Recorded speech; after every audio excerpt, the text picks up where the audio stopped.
You're listening to the Accelerator Network Show. Happy Cinco de Mayo, everyone. Welcome to the Accelerator Network, the live show where we bring you current economic news and much more. Today, we're going to be talking about what it means to be an American, and we're going to be talking about that today. But in addition to that, we're going to get into some brief financial news, what's going on in the market. Today, the market is up. We're up today, 332 points. I think it was a little bit more last time I checked. But it's good news, and it states that our states are opening businesses are coming back online, and so let's take the good news as it comes. Some quick news is Hertz is still right on the edge of filing bankruptcy. They have received lender's forbearance until May 22nd, but after that, they're just going to have to file for bankruptcy. And people just are not renting cars right now. They're not traveling. The travel industry is really struggling, and we're probably going to see bankruptcy with Hertz right now. Starbucks has opened up to 85% of their stores this month, which is a really good sign. People are starting to go back and go back to their daily routine and go to Starbucks and things like that. Norwegian Cruise Lines has come out and said that they might not make it. There's a substantial doubt, and multiple people who love cruises, I've heard, said that they won't be making cruises anytime for at least another 2 to 3 years. And even though Norwegian Cruise Lines has raised $400 million in cash, at least at high interest rates, 10% at least, they still don't believe they will make it. And I really think that these ships will eventually be just used for scrap metal. There will be some cruise lines that make it, but a majority of them just probably will not, because 2 to 3 years for the average cruise line is just too long. And now states are starting to borrow money from the federal government to pay unemployment benefits, which is really bad. California becomes the first state to borrow money. And let's get into our program today, what it means to be an American. And I'd like to start with a little anecdotal story from Graham Lear. This comes from his Medium page, and it's called How to Catch Wild Pigs. There was a chemistry professor in a large college that had some exchange students in the class.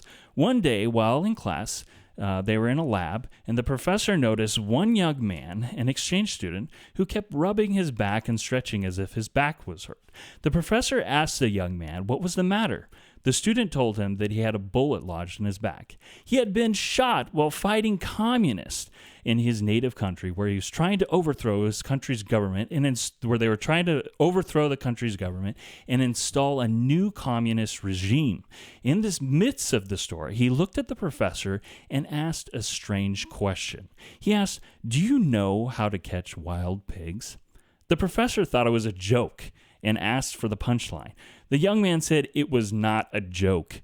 You can catch wild pigs by finding a suitable place in the woods and putting the corn on the ground, he said. The pigs find it and it begin to come every day to eat the free food.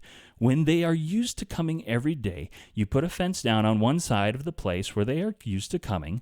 When they get used to that fence, they begin to eat the corn again, and then you put up another side of the fence. They get used to that and start to eat again. You continue until you have all four sides of the fence up with a gate in the last side. The pigs, which are used to eating the free corn, start to come through the gate and eat that free corn again. You then slam the gate on them and catch the whole herd. Suddenly, the wild pigs have lost their freedom. They run around and around inside the fence, but they are caught. Soon they go back to eating the free corn. They are so used to it that they have forgotten how to forage in the woods for themselves, so they accept their captivity. The young man then told the professor that it is exactly what he sees happening to the UK. Momentum keeps pushing us towards communism and socialism and keeps spreading the free corn around in the form of programs such as supplemental income, tax credit for the unearned income, free university places, welfare, entitlements, etc. When we constantly lose our freedoms, just a little at a time, as labor government forces us to participate in many of these programs, whether or not we want to. one should always remember two truths. There's no such thing as a free lunch, and you can never hire someone to provide a service for you cheaper than you can do it for yourself. And the quote for today is, "The problems we face today are there because the people who work for a living are now outnumbered by those who vote for a living." And that brings me back to what it means to be an American.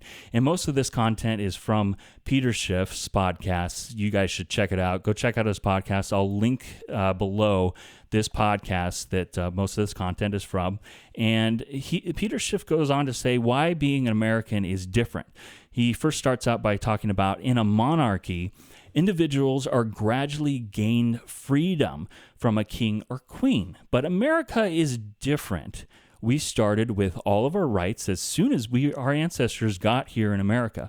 We started with a bunch of colonies that were sovereign, and Americans had all the rights and powers.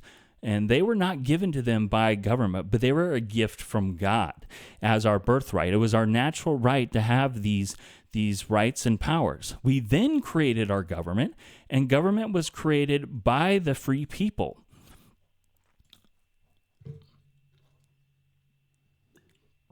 Excuse me. The free people gave the government its limited power. The government was created to secure the free rights of these people. So what does this mean? We, the people, created the government.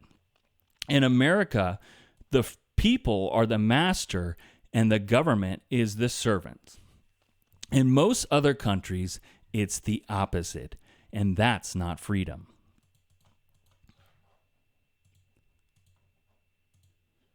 And maybe we no longer want freedom. We want free stuff. And that's not true. We really should want freedom. We really want freedom as Americans. And that's what it means to be an American. So here is why free stuff is bad.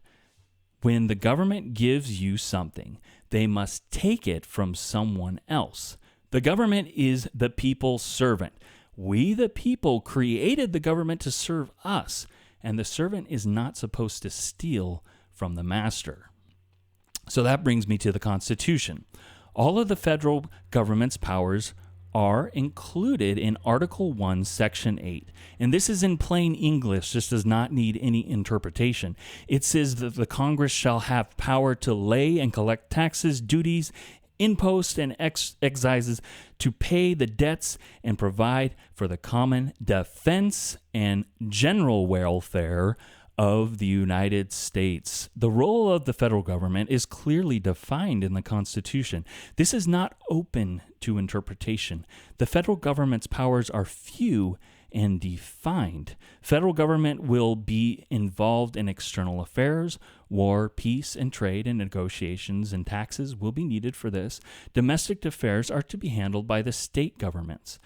And what is common defense plus general welfare? Well, general welfare does not mean the government can do whatever it wants to do.